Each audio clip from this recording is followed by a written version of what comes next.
business.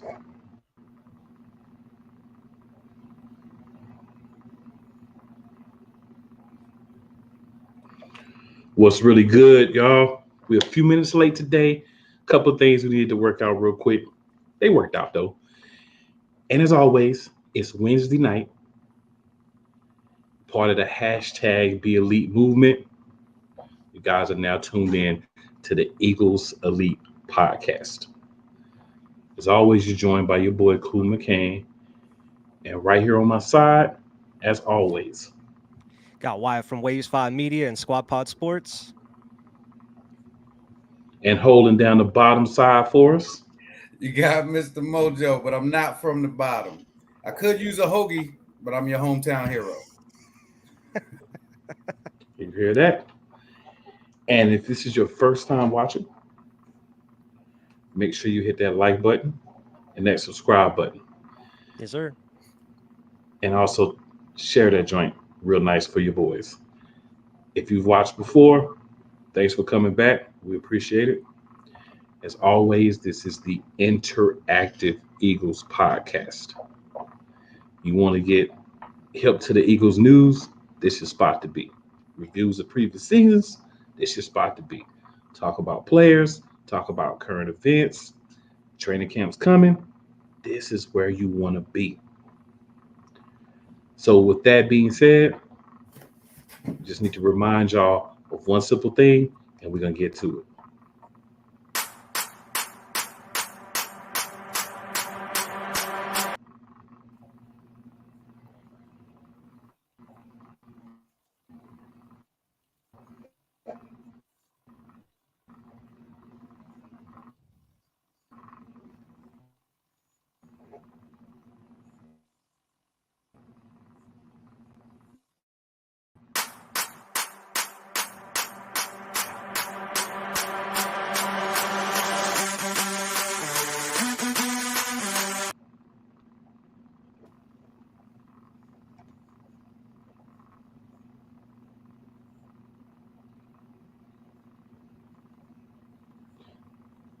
Okay, we're attempting to remind you of one thing here.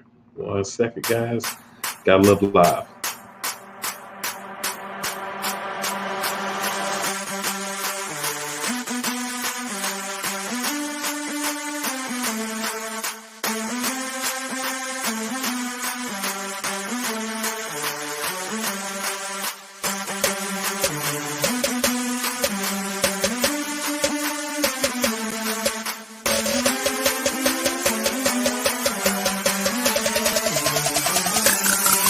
No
All right then. You dirty computer.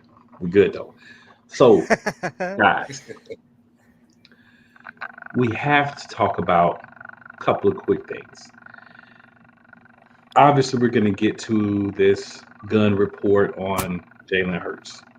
But first, I just want to shout out that Friday was the Eagles' birthday. So I wanted to give a quick shout out. We didn't talk about that last week because it kind of hadn't happened yet. But yesterday, I believe, was 85 years for the Eagles. So shout out to the organization for that.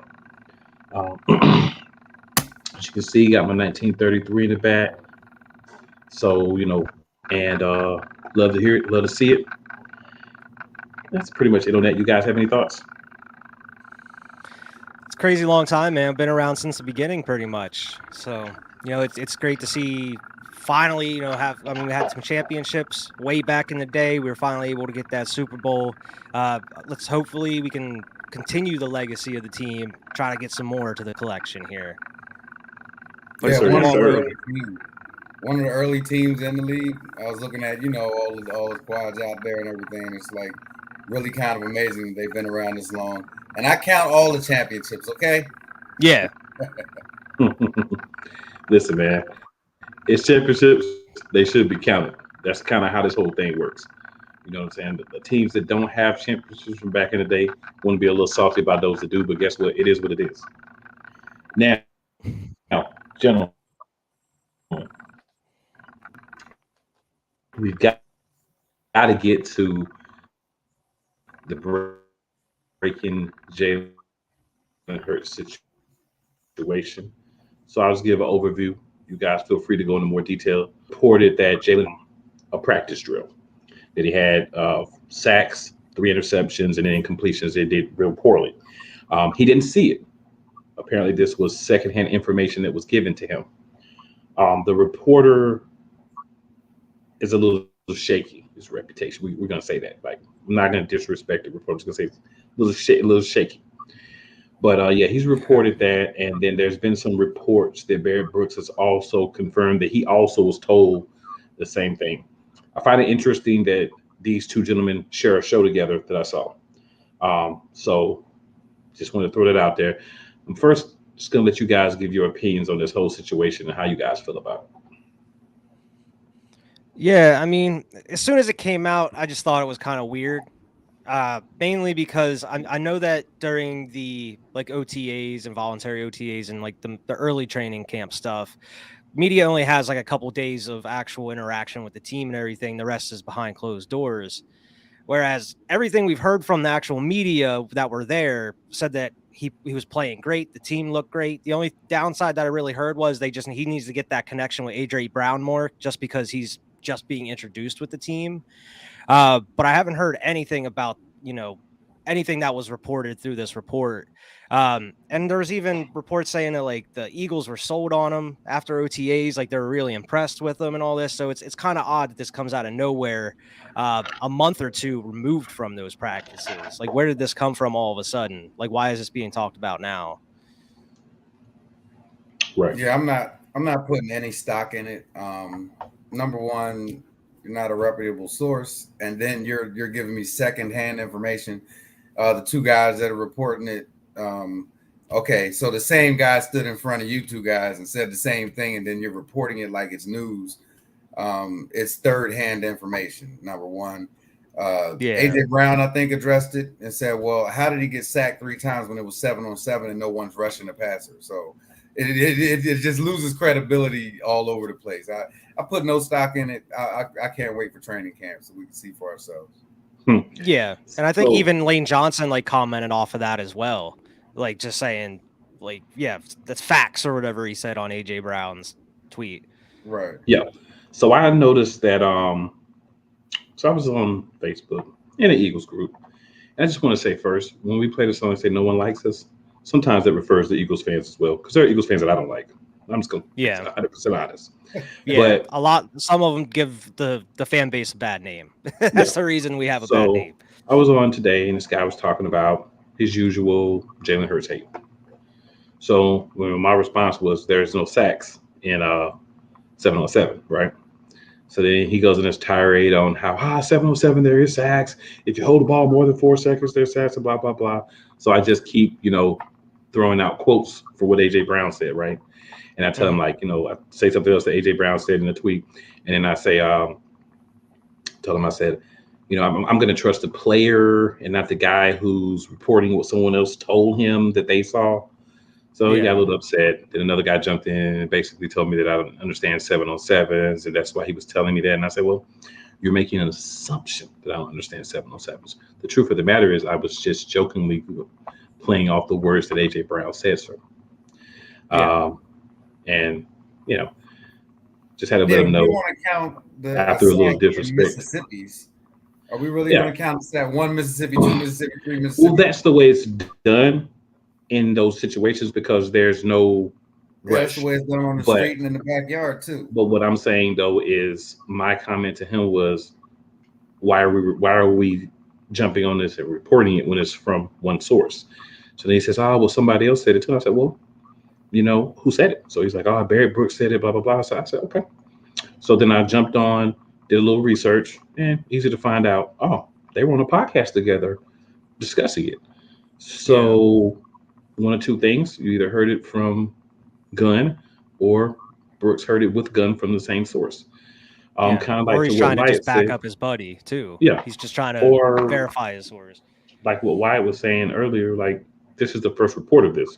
So my thing is, if this is true, then why isn't it being reported? So then in a different post, a question was posted in a different group I've been in. I was tagged as to why other players aren't coming out.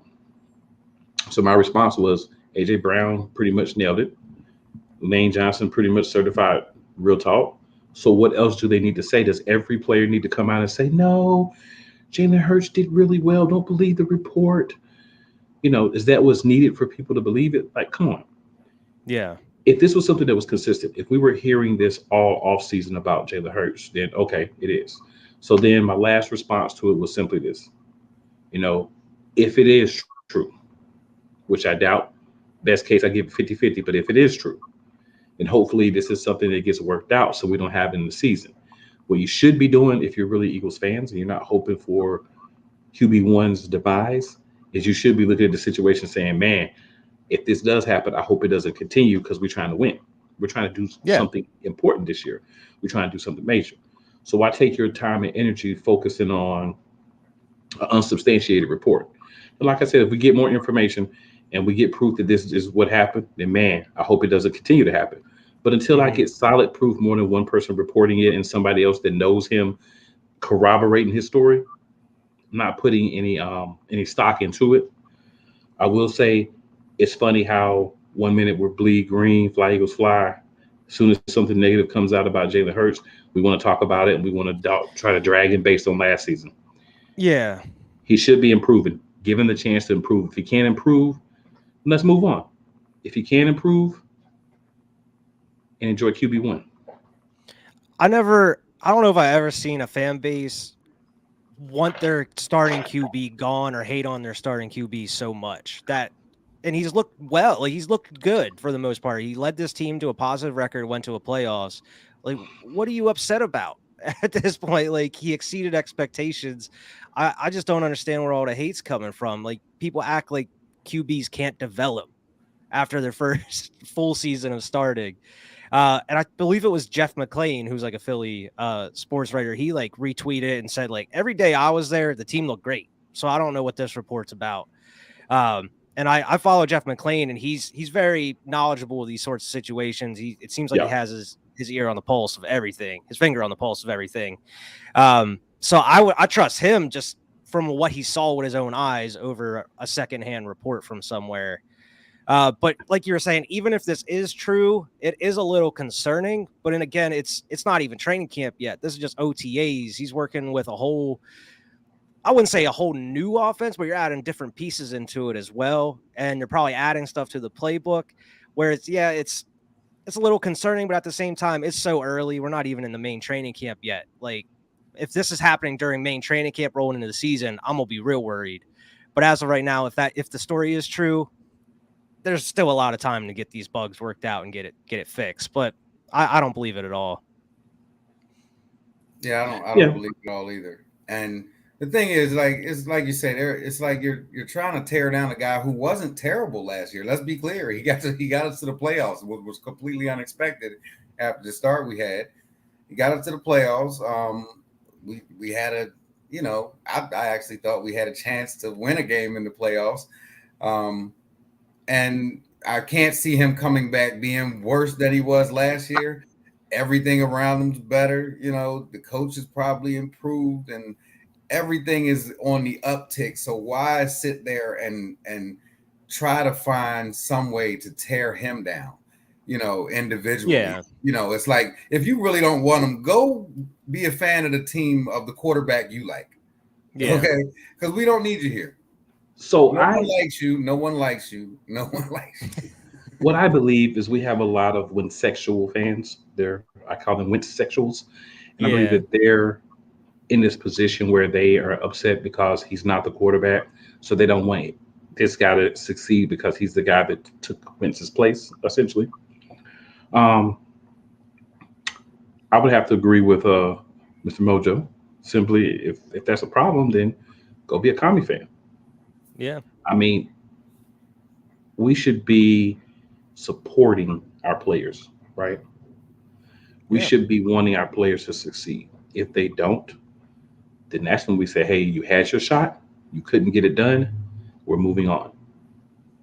We don't need to sit here and bemoan the fact that the number 11 is no longer here. We have a better number 11 now. We don't have to bemoan the fact that the guy we had did not have a great year last year. We know that. We watched the same games that they did. Hmm. It's a new season, it's a new opportunity. So why are we not allowing our QB to have the opportunity to come out and show us what we've been hearing? Yeah. And I speak for myself, and I'm sure I speak for my co host as well when I say, if he does not play well this year, I will be the first one to say, hey, you got all the weapons in the world. If you can't get the job done, then we need to start looking for another option. Yeah. But until that happens, until he goes out in the field, I'm not talking about one game, good or bad. I'm not talking about he comes out and plays great week one. All of a sudden, I think he's the greatest thing ever. We have a full season. We have 17 games, 18 weeks. By week 15, if we're not seeing a quality quarterback that's leading us in the right direction, then yeah, next season it's time to go make a move. But I find it funny that so many people who have never been an evaluator of any type of athletic player before, especially a quarterback or a football player, all of a sudden have all these opinions on the guy that a team that has people that that's their job to do evaluate. And if he's not the par and make replacements, are saying let's see more. But you've already decided before the man's even taken a step this year that he shouldn't be the quarterback. Yeah. That's sad, and that's why there's a lot of Eagles fans that I don't like. Yeah. I completely agree. And to add on to what you're saying is, as much as we're talking about how we want Hurts to succeed and everything, and we're kind of hyping him up, there was a lot of things that we covered all these games from this past year. There's a lot of stuff he does need to work on and need to improve. Mhm. We're not saying he's perfect by any means, and that's the point. We have to give him a chance to develop into that star caliber player that I think that he can be. And it's going to hurt even worse, if these fans that are hating on him, they get what they want and he leaves and he goes somewhere else and then he starts balling out and then he is that star, that elite player that we knew he could be somewhere else, and then we blew it, and then we're still in that rotation of just trying to find the next starting quarterback, however long that will take for the team.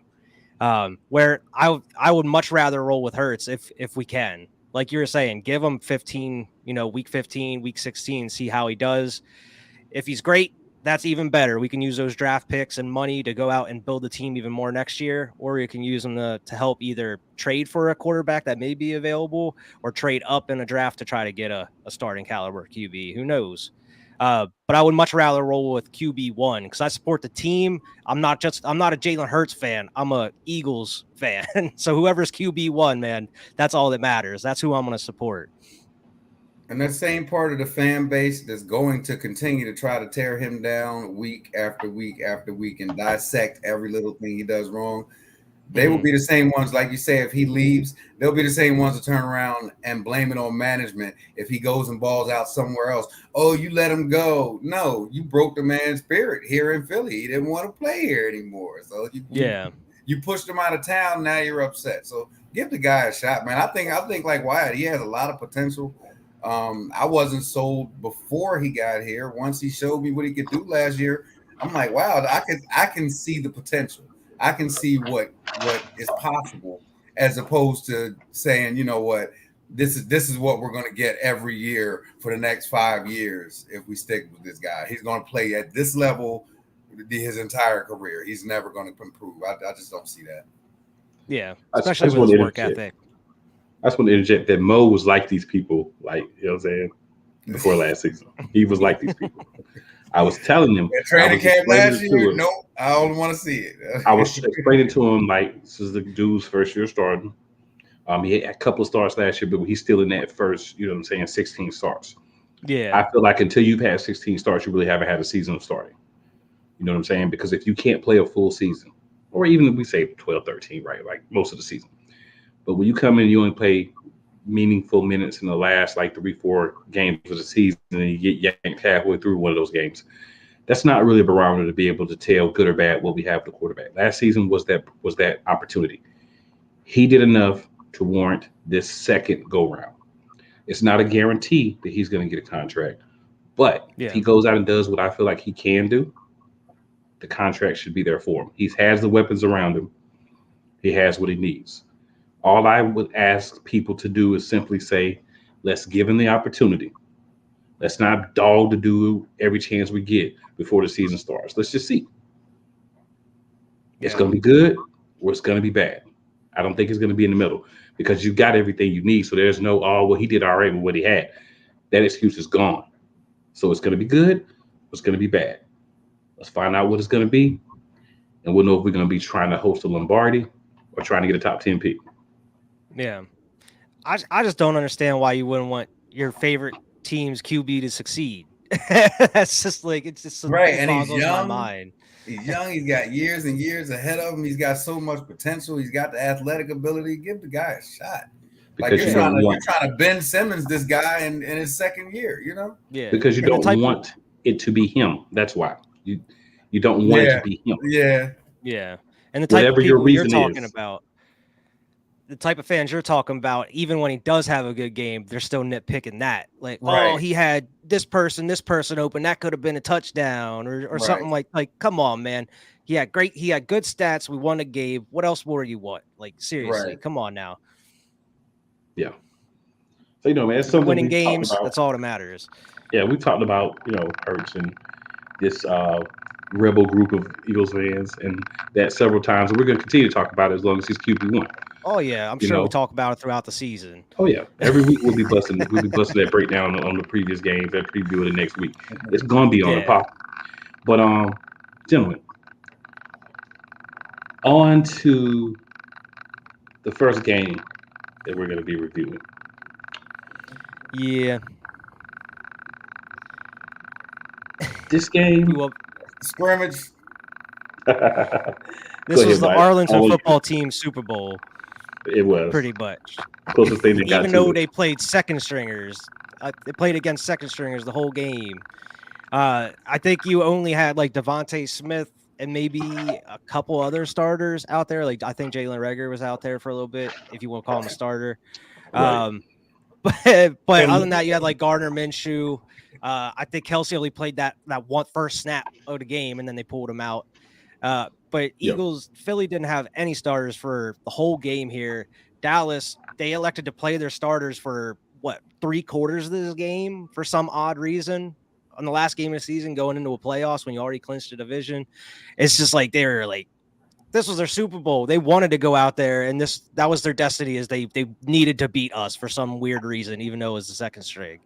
I mean, congrats, I guess, because in that first half we were actually holding our own with second string against the starting Cowboys, and then at the end of that first half there, we let them score back to back off of that. They scored the touchdown, and then we had like a miffed punt, and they easily got a touchdown off of that, which put them up 2 scores, and then they got the kickoff there and coming out of the half.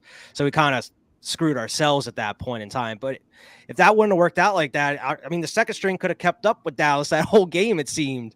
But that second half, they lost momentum big time. And I told Mo before we even started, I was like, we don't need to just talk about that second half because we really didn't do anything other than score a field goal. Yeah. Well, that, it was like I said, a scrimmage to me. We had the second string out there. We weren't nothing necessary to win or lose. Of course, the Arlington football team, they thought they had something to prove or something to win. I guess kind of like us, we always want to beat them no matter what the situation. I don't care if it's in a parking lot.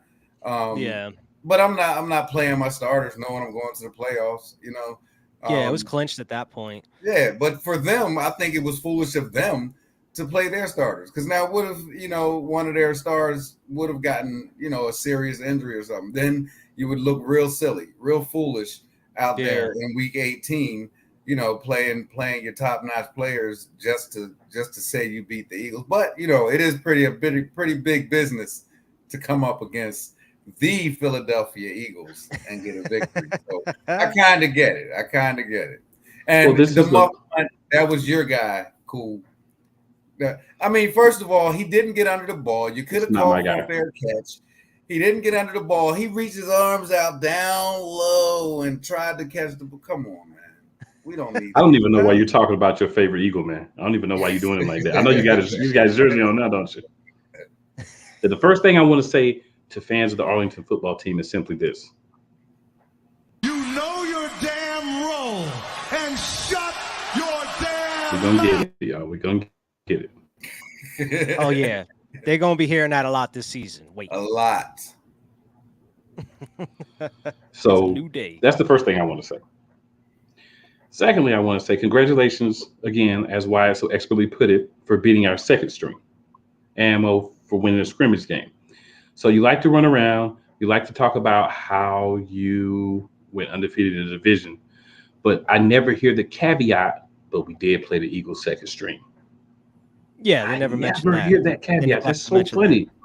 Yeah, it's so funny how that just always evades the mind of the Arlington football team. That is just crazy, man. It's like someone needs to remind them of the scenario.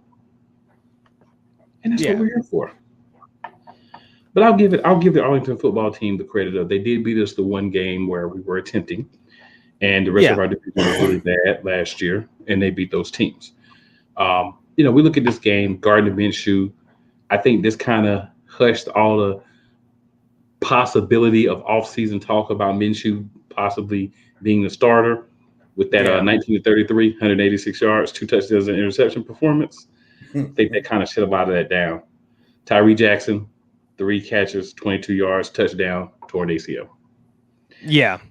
That was tough to see because he had just gotten back. And like I said, guy's dynamic. If he can stay healthy, he's going to be a baller for us at the tight end position, straight up. Like you said, a lot of the backups played. Smith was able to get out there for a couple of times. He tried to go back out. And I remember they took his helmet, so he couldn't go back on the field. So not really a lot of the starters.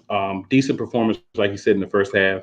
Mr. Rain Dakota Prescott did have 21-27, 295 yards and 5 touchdowns. So congratulations for being able to go out and have a great game against our backups. Elliott probably had his best output of the season, 18 for 87. Corey Clement, the guy we didn't want, 7 for 58, 8.3 yards. I know he was hyped for that game. I'm not even mad at him. To go from the Eagles to Arlington, I would be upset with the Eagles for allowing that to happen to me as well. But, man, I mean, one team was trying and one team wasn't. And, one team really wants to brag about how they were trying so hard against our backups. I mean, I don't sit here and be like, it was just backup, so it doesn't matter. It does matter. It's an NFL game. But we made a decision to sit a lot of people. I understand sitting our QB because of the situation with his ankle. But I think a lot of the other guys really should have gotten some time. And I think you may have hurt yourself going into the other game we're going to talk about later. Just because I can agree with that a little bit. Yeah, you didn't give them the momentum, let them continue to play. This is a young team.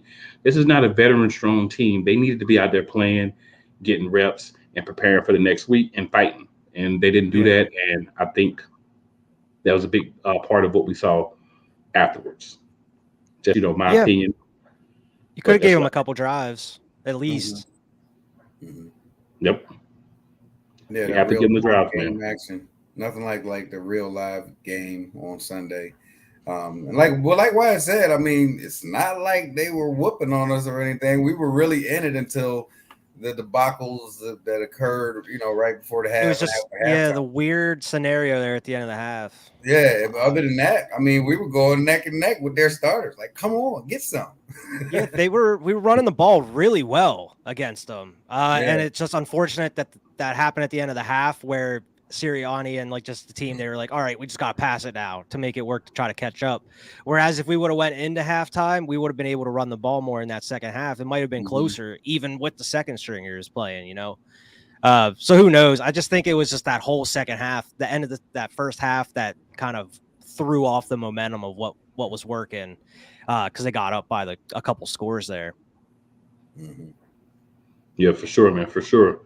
But I mean, no need to keep dwelling on this game. We know what it was.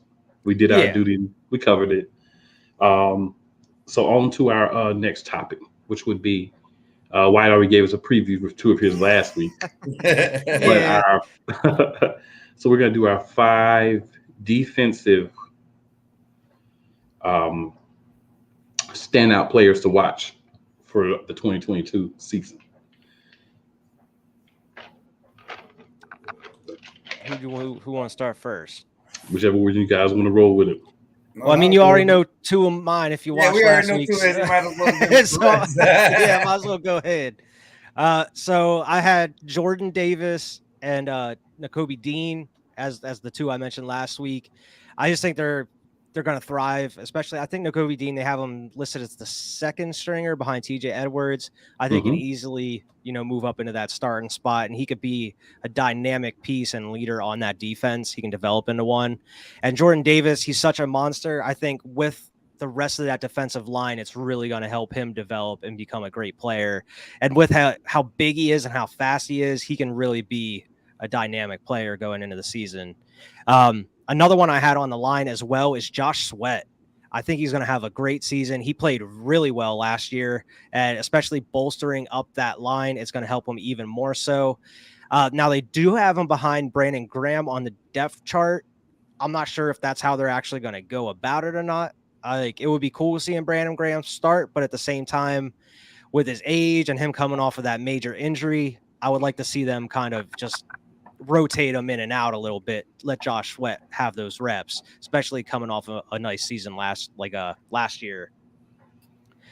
So 2 more here. I actually had, I don't know if it's going to happen, but I actually had TJ Edwards on here as well. I think even with Nakobe Dean starting, I think TJ Edwards is going to get time. And like I mentioned, I think last week or the week before, I think he's going to really step up, because it seems like every year he gets a little better each year. And I think this is going into his last year on his deal, right? Cool. Yeah. So he's playing for a contract right now, hopefully with the Eagles, because that's going to be a nice, great depth piece to have. And the last one I have here is actually the dude we actually picked up in the offseason here, Kazir White. I think he's going to be great as well. So I actually have a couple linebackers in my dynamic players, and that's exactly who we needed to step up this season, because as far as the corners, I think we're solid, like James Bradbury, Avonte Maddox, and Slay. What we really were worried about was kind of the safeties and linebackers on the team, and I think we really went out and did our part to add depth to that position, and the pieces we have can be dynamic going in throughout the season as well. I dig it. Mo? I like that 5. What we got? It's a solid 5. I'm coming in. I'm gonna start on the outside with Big Play Slay and Bradbury. I think those 2, first of all, they can match up with the number 1 and 2. You can switch them if you want to. Across the league, there's not going to be too many wide receiver tandems that can really, are going to explode against the Eagles. I just don't see big plays coming often for other teams. I really see them being dynamic. Just their athleticism, their ball ability, their ball awareness, their ball hawks, man. They're going to be there. I see them both having maybe 5 interceptions, on the season. I can see each of them having that, which would be amazing, and that is going to come from 2 others that I got here. Josh Sweat, I have on mine as well. I think he has another big year. And Hassan Reddick. I think these guys are easily gonna, cause problems for quarterbacks, which means, everybody's trying to air it out these days. So if they're causing problems for the quarterbacks and their guys are covered downfield, here comes a pick 6, count on it. So I think those 2 are going to have a big impact. And then Jordan Davis, first rounder, big guy, speed all over the place. I think he has an immediate impact. And that's my 5th right there. Now, Nakobe Dean, of course, I do have him, as the sleeper in there, so you really just looking at that whole defense, it's exciting, man. It's so you're really just about to name the whole defense, sir? Let me not stop there. But yeah. So I'm hoping Jordan Davis has the kind of impact that we're expecting. I don't think it's a problem, but again, with the kind of pressure that I think the quarterbacks are going to be under compared to last year, just trying to get the ball to a receiver downfield should be a very difficult task for most of our opponents. Yeah. Okay. So I'm gonna go. I'm gonna go a little different. I know you guys will probably take a lot of those guys anyway, but I wanted to go a little different. Try to dig a little deeper into it, right? And get some of those guys that are not the starters, that's not names that we normally think about. So the first guy I'm gonna go with is Milton Williams. Milton Williams is going to be the guy right now that's going to be our second person at the right defensive tackle. What's important about that is at some point, Javon Hargrave needs to come out of the game. When he does, we still need to get similar production. We still need a guy pushing the pile, exploding through the hole from that position, still causing the same type of mayhem, still affecting plays in the backfield. We're looking at Milton Williams to be that guy. We need that rotation. So if Milton Williams can be what we need, and I'm not expecting him to be Javon Hargrave or he would be the starter, but if he can come in and kind of do some of those same things, learn, see what Javon Hargrave is doing when he's in the game, and then come in and do some of those same things himself, that's going to give us another tackle to explode in that middle, to bounce runs outside, to make the quarterback have to drop back more, to make them have to continue to pay attention to that defensive tackle position. If they're paying attention to the defensive tackle position, so you would see a lot of scenarios where you may see Milton Williams and Jordan Davis as the 2 defensive tackles pushing that pile in the middle. Jordan Davis is going to get attention. If you have to also pay attention to Milton Williams, that's going to allow my next guy, Teron Jackson, to feast when he's in the game. Because Teron Jackson is going to be the guy that's going to be backing up Derek Barnett. So again, there's not a lot of guys can do what Derek Barnett has showed us that he can do. But youth, a little bit more speed, a little less wear and tear, being asked to do just certain things when you're in the game. We're not going to go and put Teron Jackson in the game and ask him to go be, Derek Barnett. But what we are going to do is ask him to go in the game and do whatever we need him to do in those situations. If he's a guy that we determine is more of a run stopper, then in those situations we can put him in. If he's a guy that could be more versatile and do a little bit of both, then that would be great, because then he would be able to go in any situation. But that's kind of what you want, flexibility, depth. So that's what I was kind of looking at. Another guy that I think is going to be very important is going to be Craig James. Craig James is right now the third corner. But what's important about that position is, I've talked about it before, flexibility. The Philadelphia Eagles are not just going to say, oh, if we have you at right corner, that's all you'll ever play. They're going to say, if we have you at this position, we also can use you at other positions. So him being flexible, him being available to do the things that he needs to do, those are things that would help us. Those are things that would be successful for us. Those are things that would make our team better. I'm also going to do another corner, and that's Zach McPherson. McPherson was here last year. Some great moments, some really bad moments. This is the second year for him, so hopefully this is an opportunity for him to kind of step it up and say, all right, I've been here, I know the system, I've learned a little bit. It's time for me to be better. It's time for me to step up. It's time for people to see who I am. That's what we need. We have to have that. For sure. There is no way around that. So those are 4 of the guys that I had kind of bookmarked as guys that we really needed to have do well. But another guy that I think is going to jump up is another corner, and that's Mac McCain. Mac McCain is a guy that we fought the Broncos back and forth for all last season. He's a guy that's been a little bit better every time he's got a chance to play. He's developed a little bit more. There's been a lot of reports that they love what they've been seeing from him in the film room, in the weight room, what he's been doing behind the scenes. He's not a guy that I believe would be a starter, but he's a guy I think that can move up on a depth chart to maybe like a third corner, maybe even a backup to one of the positions at some time during the season. He may end up starting off like on the practice squad, but a protected player on the practice squad because it's somebody that the Eagles want to hold on to. When they continue to go and put waivers in and grab a guy whenever he becomes available, that tells you that they see something in him.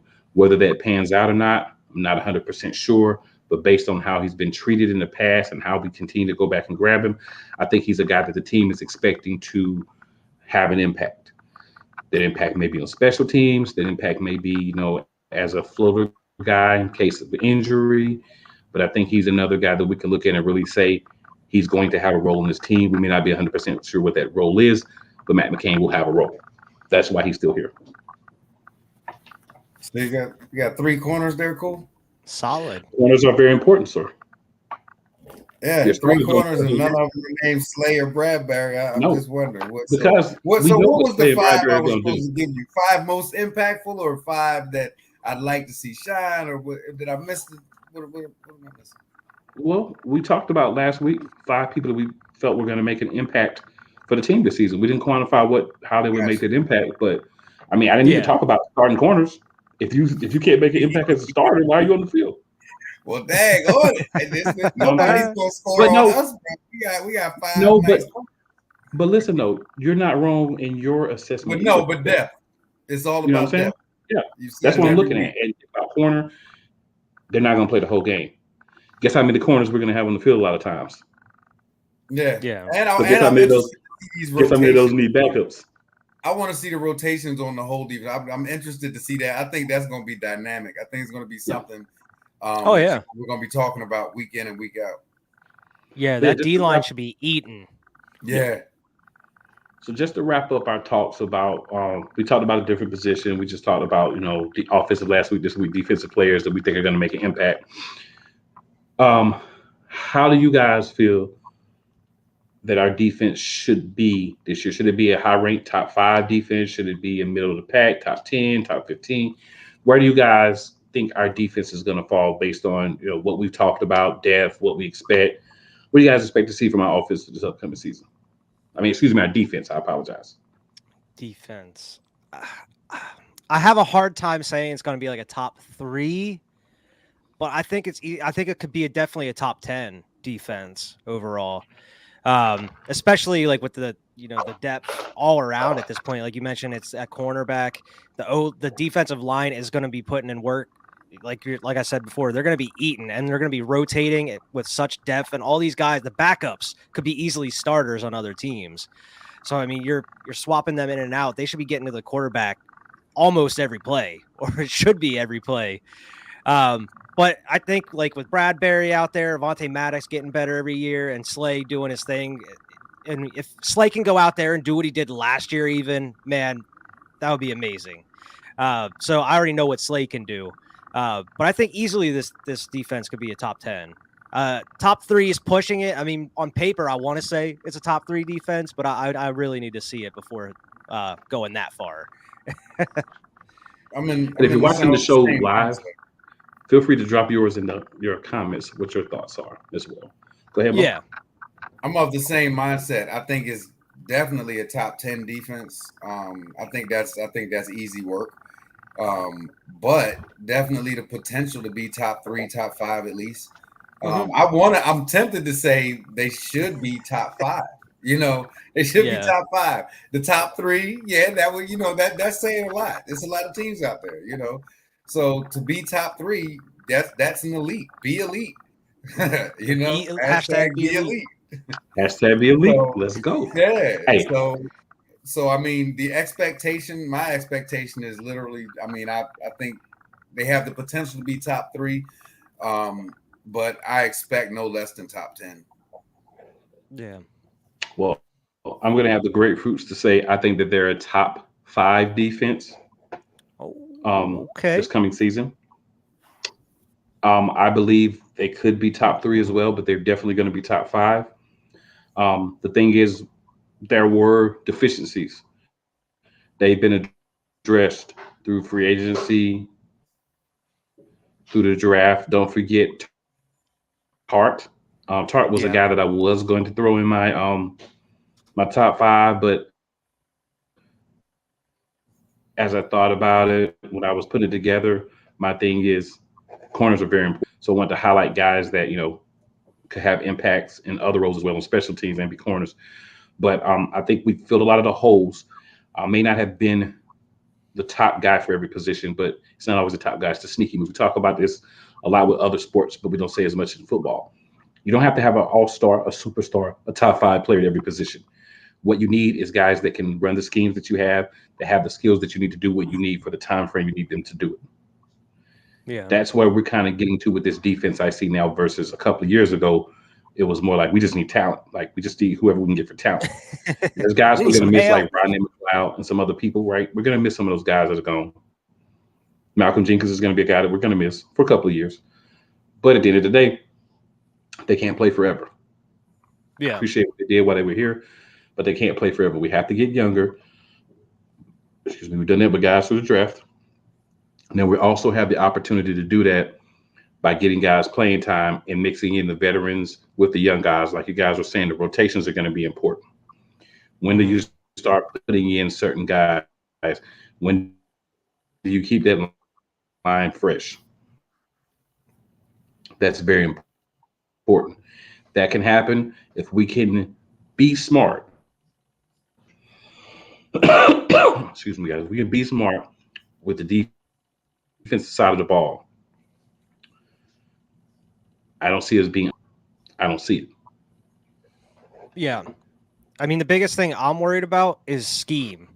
So, and is the Jonathan I was Gannon. thinking the same thing. Yeah. So I mean, as long as we not having a situation like last season, you got Fletcher Cox and other players going to Gannon saying like, "Hey, you playing us wrong, man. You need to get this fixed up." We should be good to go. But that's the really only thing I'm worried about is how Jonathan Gannon gonna draw up these schemes. Because we're going to talk about it in the wild card game we're going to cover.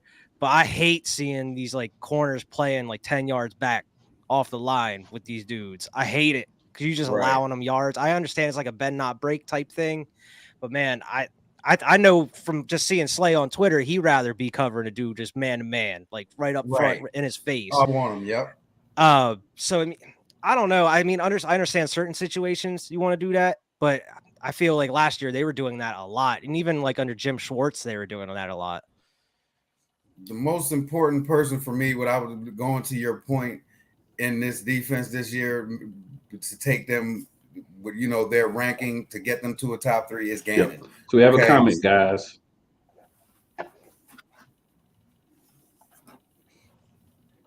DK Metcalf to the Arlington football team. Yeah, it's a proposed trade that's out there. We got a question, guys. They were talking about that today. It may affect the Arlington football team. I'm still not impressed. They find a way to F it up, so to speak. They've got a running back that every year has great numbers. They got a quarterback that every year has great numbers, but does it translate into W's? Now, Metcalf is a different beast. We all know that. We know what he can do. We know what he's capable of. But, you still got the rest of the football team, because if you notice when they go, pass heavy, when they start passing, their running back disappears. He's irrelevant. He can't even get 100 yards a game when he he should in that offense, I would say probably be averaging 100 yards a game. And there's games he comes out of the game with 40, 50 yards. So their running game really disappears and dissipates when they go pass heavy. And then when they go run heavy, you know, their receivers don't get in rhythm. So I'm not too worried about it in the division. I think it doesn't catapult their team over the Eagles in my eyes as far as talent that they'll have. I don't think that you know puts them in a position where they'll actually be better than the Eagles. I still don't see that happening. Still see us winning the division. It's interesting because like what would they give up for him is the question. You're not going to be able to just give up like a couple picks. You're going to have to include a player or something in that trade as well. A pretty good one, I would suspect. So what are you going to like? Say if it's like a receiver. Say if you trade who's like Gallup, they just re-signed. You trade Gallup and something like picks for DK, then you just have CD and DK. You don't have a third option. You have like that tight end. I can't even think of his name offhand.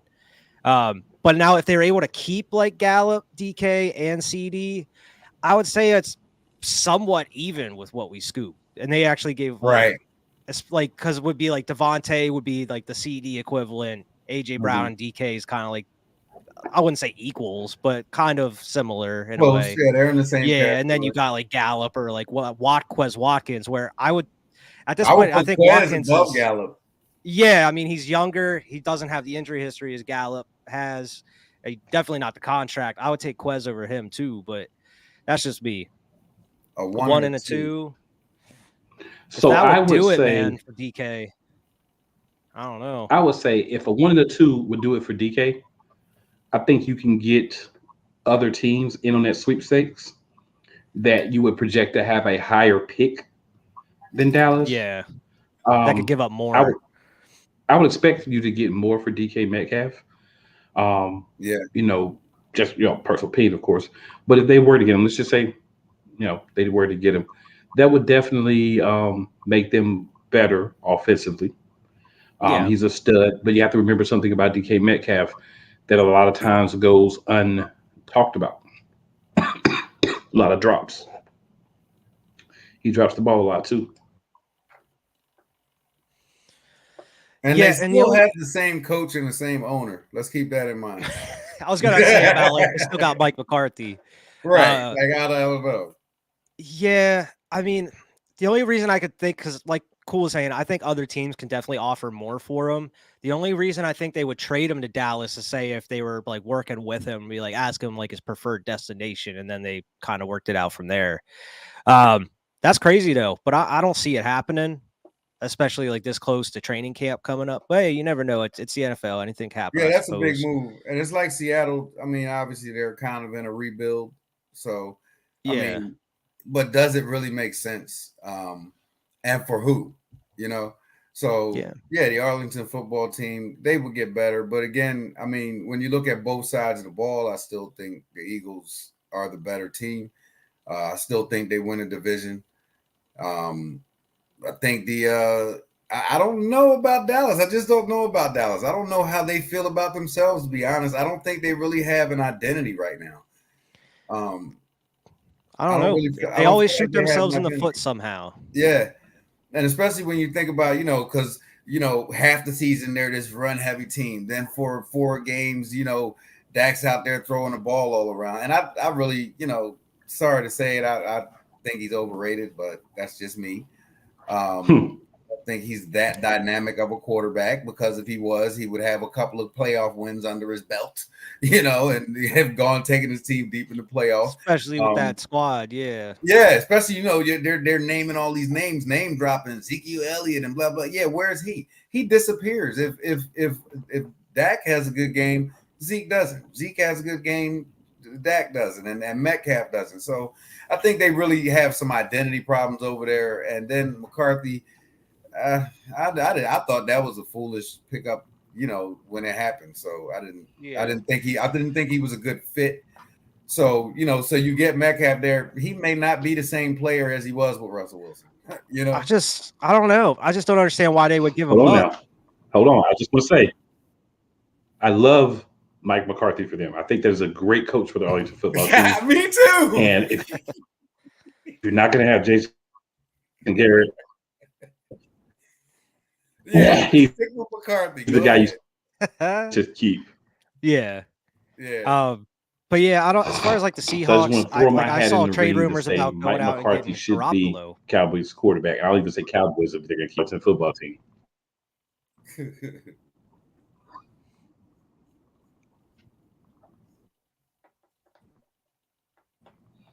Uh-oh, did I lose you? Can you hear him? Yeah, I think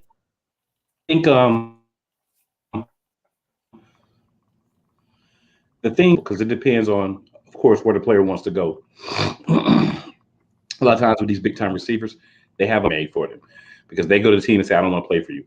They're not going to trade for you, right? Destination for all the reasons you guys have eloquently said, but that's where he wants to go.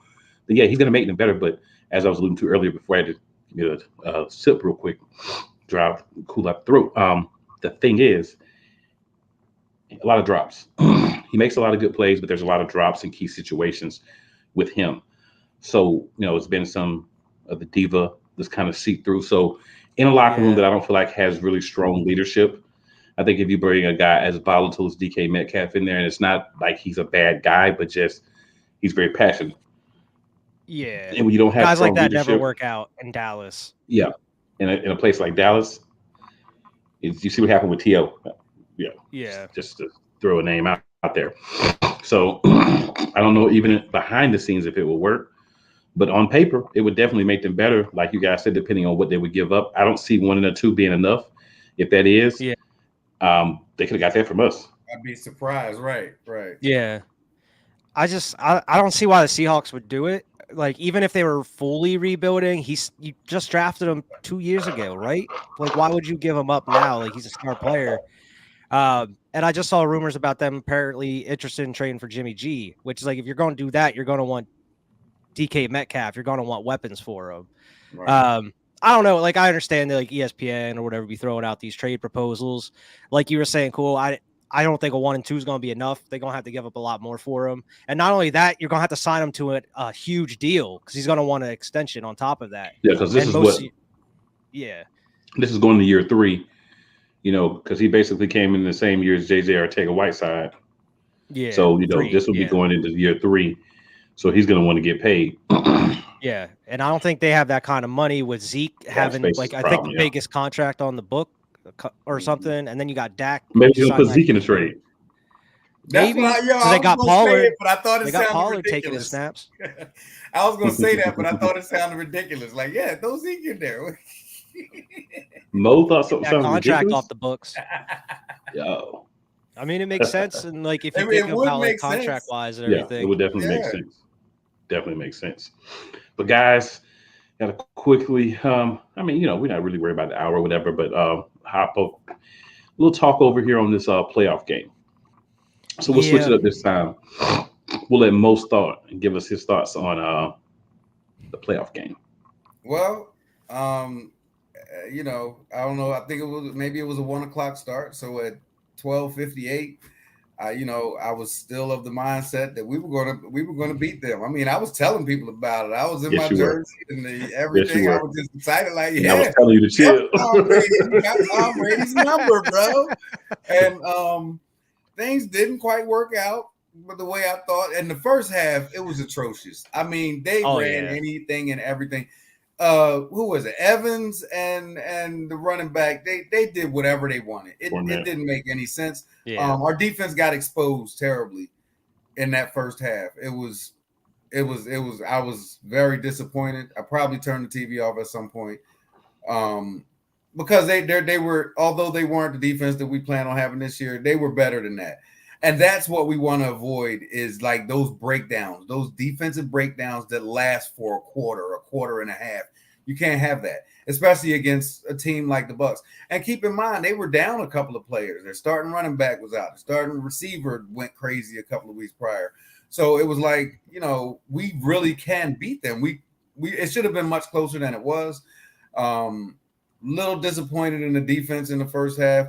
Second half, and the offense, because we didn't put up any points either. It was a couple of interceptions, I think. Yeah. And like the first interception he threw was just an ill-advised pass.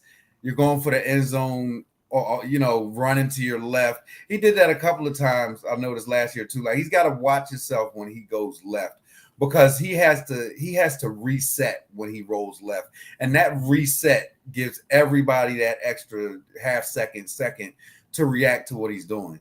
So that was that one. And then the second pick, it was he threw it, he jumped off of his back foot and tried to put it over somebody, put nothing under chucked it down the middle of the field. Yeah.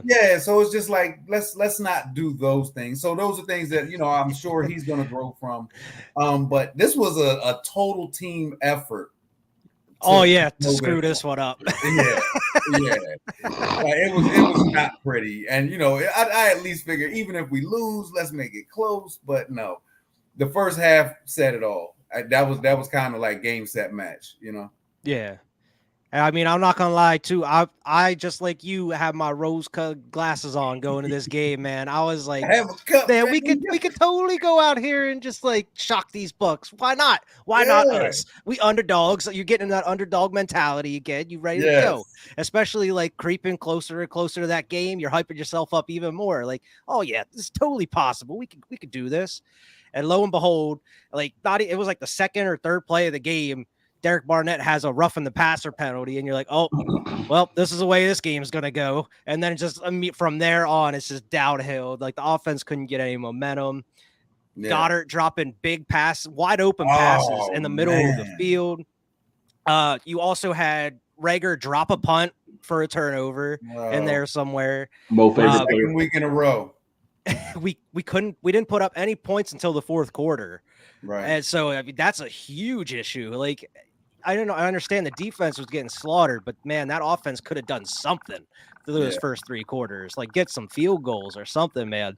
But then you had like their players, like the Bucks defense out here, like roasting Hurt, saying he can't read defenses, like he doesn't know what's coming during the game. And man, it's just a catastrophe at that point. And I mean, they tried to get back in the game there towards the end. They had a couple of nice plays, but it wasn't enough to cover up that terrible shot through the first three quarters. Yeah, he let him put up 30 on you in like a half almost, basically.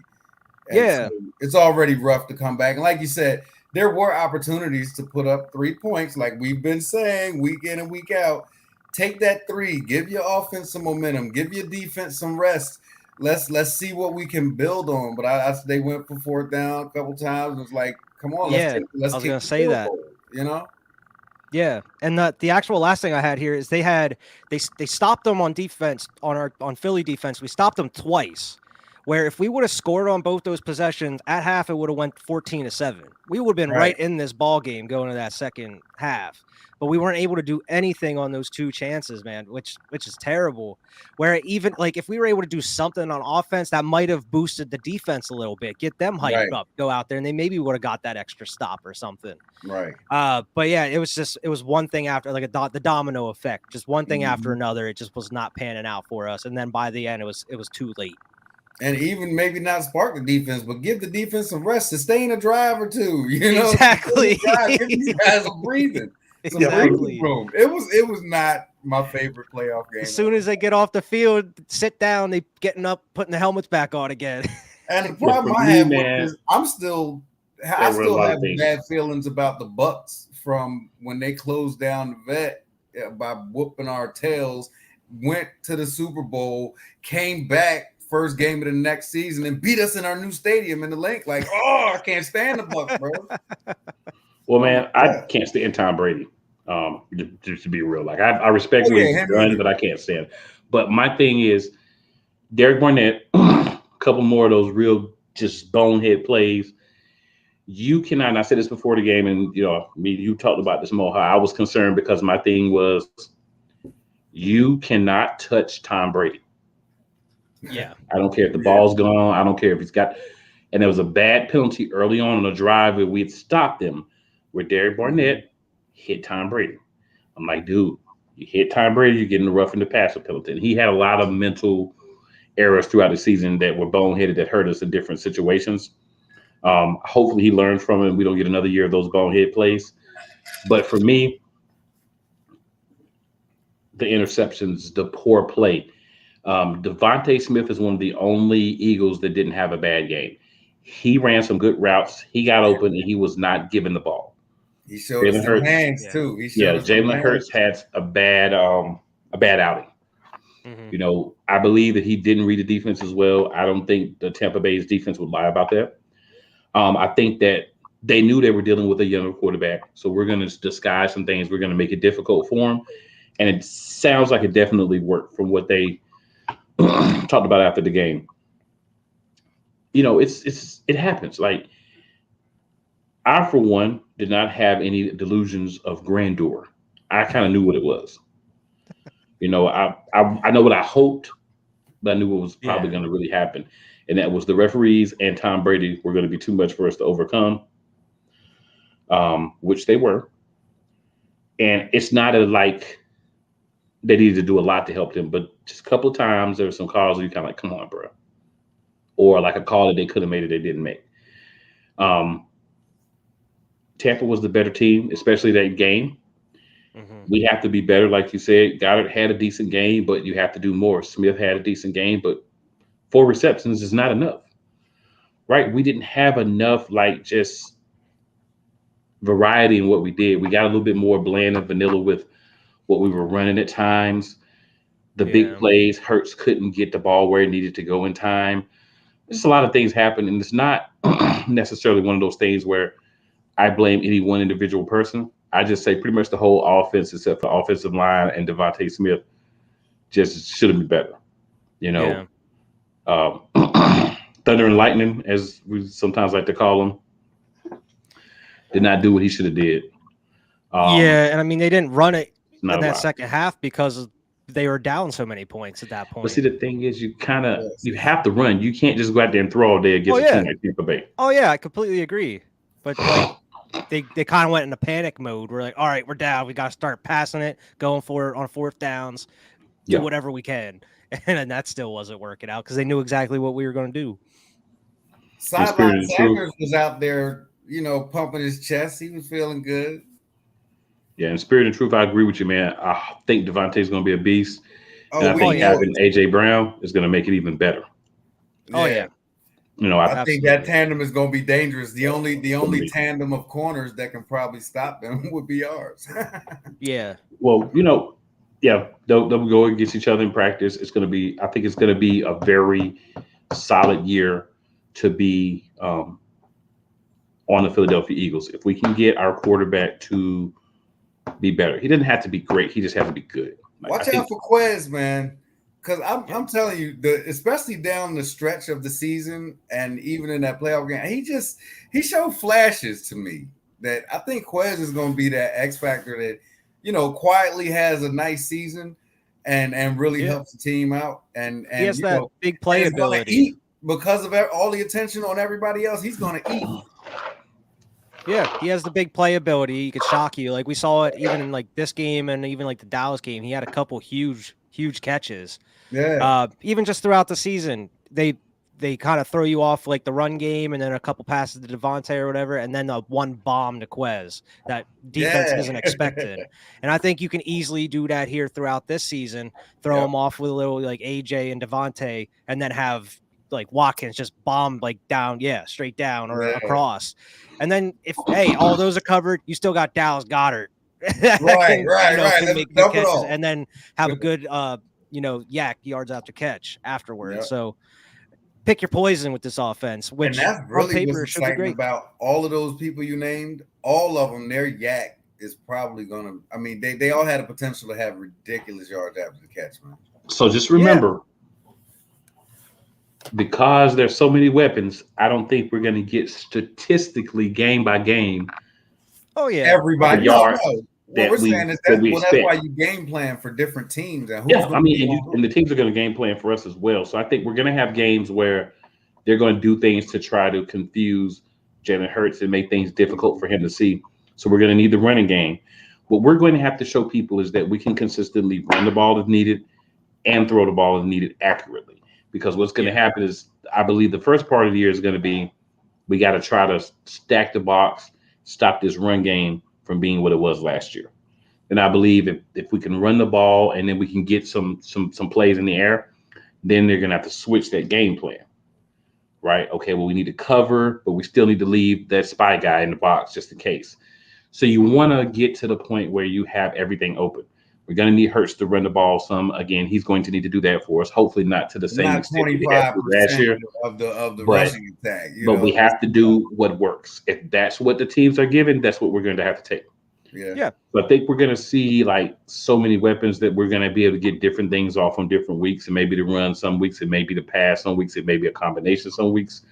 But I think we're going to see a lot of decoys, a lot of guys that maybe had a great week the week before. The next week, they're more of a decoy because obviously the big week means we're going to plan for you. And we know that this offense has multiple guys that are able to break big plays and do major things. So I think we just have to be patient. For me as a fan, I just want the wins. I don't care if we get 150 yards and we win the game. Yeah. But fourth downs, please, if anybody that has any piece of calls or decision making with plays, let's cut down about 75% on going for the fourth. Yeah. Cut down on them screens, especially if you're like in field goal range. Kick the field goal, man. Screens 90%. Yeah, get rid of them field screens. Goal range. Kick the field goal, okay?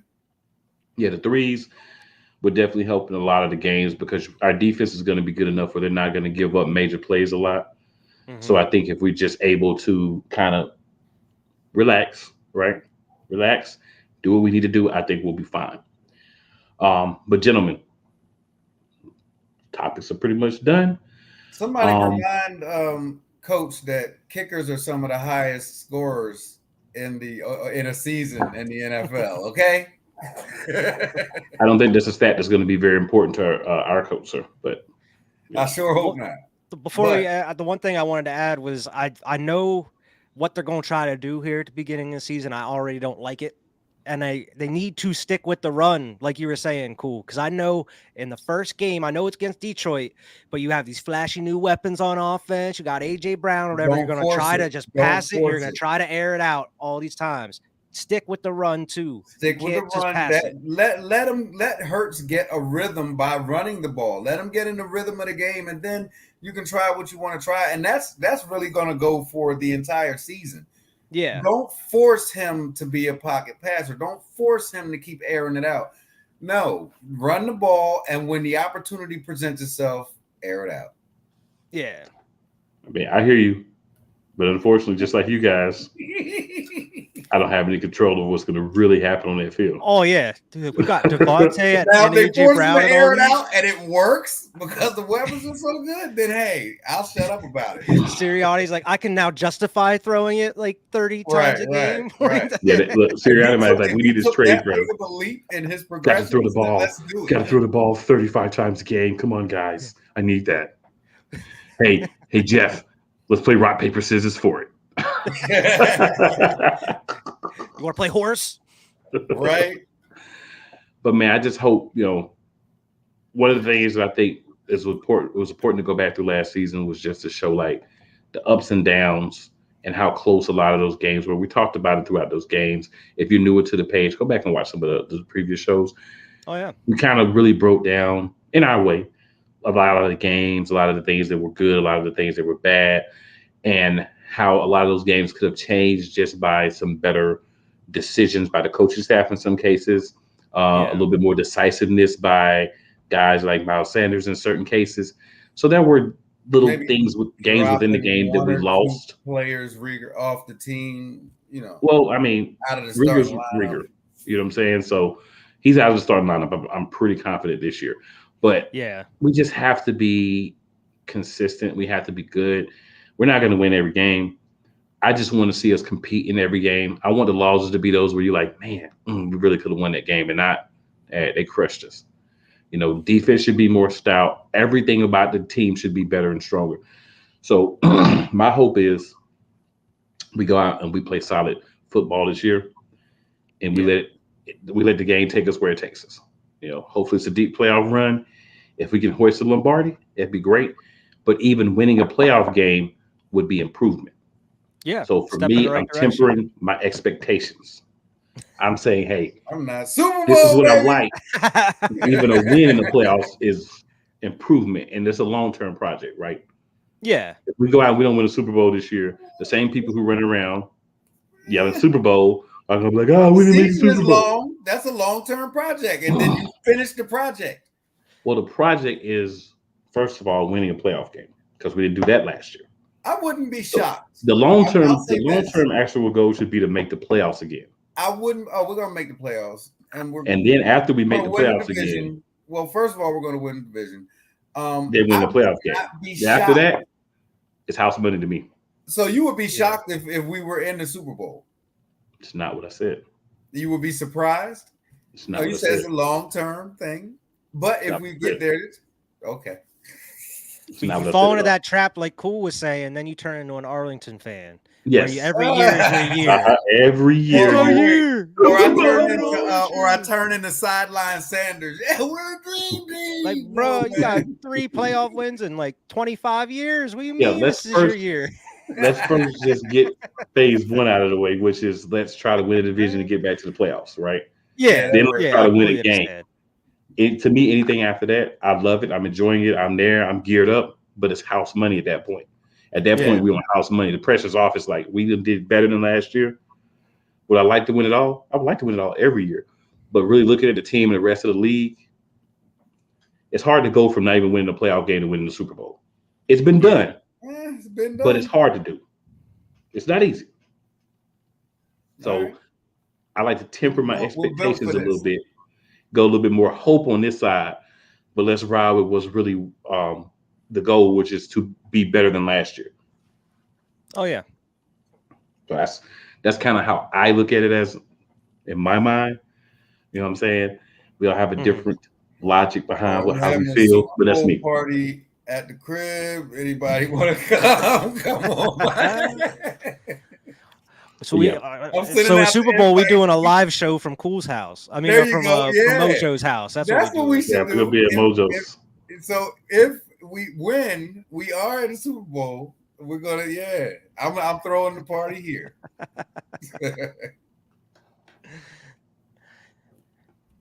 I hear you.